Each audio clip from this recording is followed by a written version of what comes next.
Welcome, friends. Thank you for joining us. Thank you for watching this video. I hope that at the end of this video, you'll be able to pick one or two things and you'll be able to achieve a little more knowledge than you have. However, this is a course outline. We're just sharing with you what is expected of you through the course engine system. So when we start this process, this program, this course, we are going to actually pursue a number of items. However, I will share with you what the course outline is so that we may begin to prepare for the course and just start to conceptualize what we are about to do. My name is Jabulani Mwale, and I will be your lecturer through this course. So the rationale behind engine systems is that as technology advances, foundation understanding of internal combustion engines becomes increasingly valuable for individuals pursuing careers in automotive maintenance, repair, and related fields.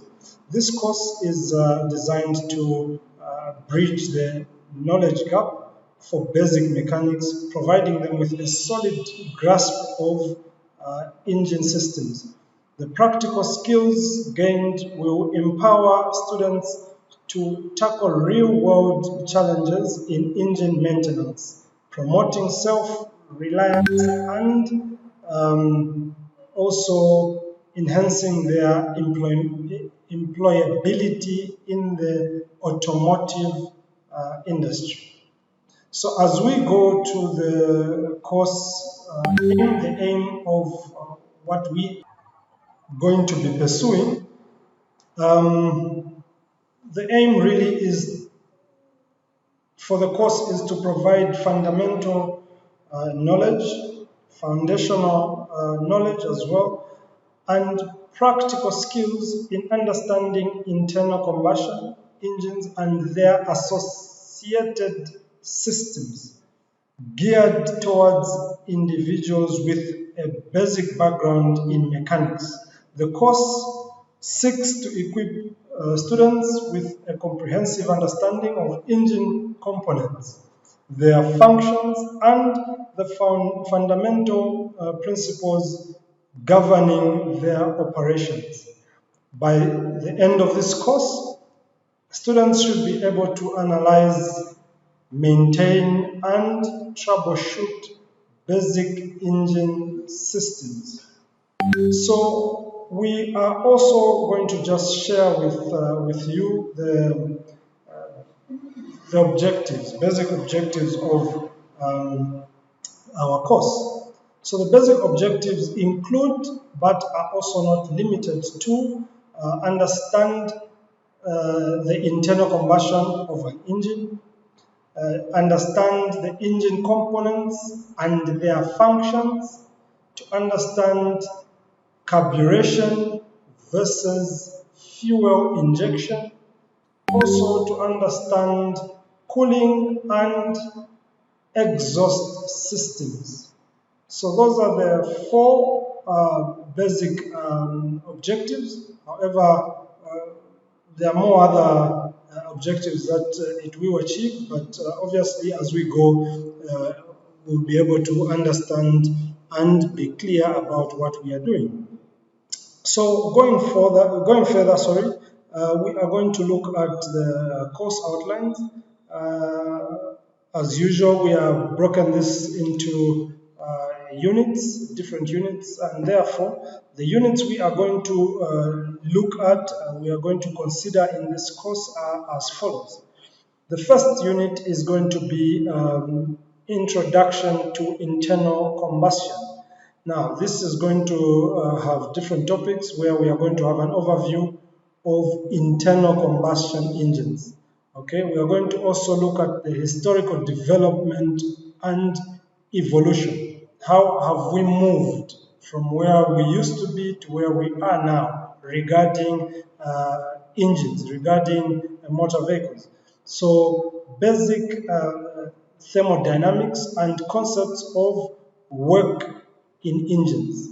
Then also we are going to look at engine classifications and their types. So what are the classifications and types of different types of different engines? So the second unit is going to look at basically the engine components and their functions. So this is just really identifying the different types of the components, and also understanding the engine block itself and the cylinder head. We're also going to get into the piston, the connecting rod, and the crankshaft. We're also going to look at the valve train, the components, and the operation of the valve train. We're also going to look at lubrication system and its importance. Why should we lubricate an engine? Why should we maintain a lubricated engine? So then we go to Unit 3, where we are going to look at carburation versus fuel injection.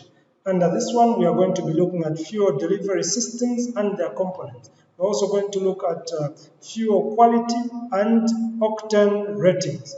We're also going to look at combustion process and ignition systems. So we're going to go further into Unit 4, where we're going to be doing cooling and combustion and exhaustion.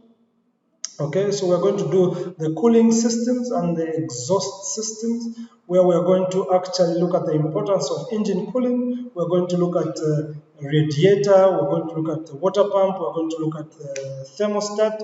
We're also going to look at, under the combustion, we're going to look at the exhaust system, sorry, not combustion, but exhaust system. We're going to look at the components in the exhaust line, in the exhaust system, and their roles. What does each component play? What role does it play? We're going to look at catalytic converters and emission control. So as we go further into Unit 5, we're going to do the engine maintenance and troubleshooting, where we're going to do regular maintenance practices. We're going to look at diagnosing common engine issues. We're also going to look at understanding the warning signals and indicators on the dashboard. Remember, the dashboard and some signals are able to explain to us or tell us what the problem may be. As we go further, we are now going to look at the course materials which we are going to be able to use during this course. So for further details on this one, particularly, we are going to ask you to just check on our student portal. When you look at the course itself, you will find all necessary materials. We are not going to be changing from here to there as if we are disorganized. So everything we have already posted in the student portal. So once you are ready to go through them, please check the student portal.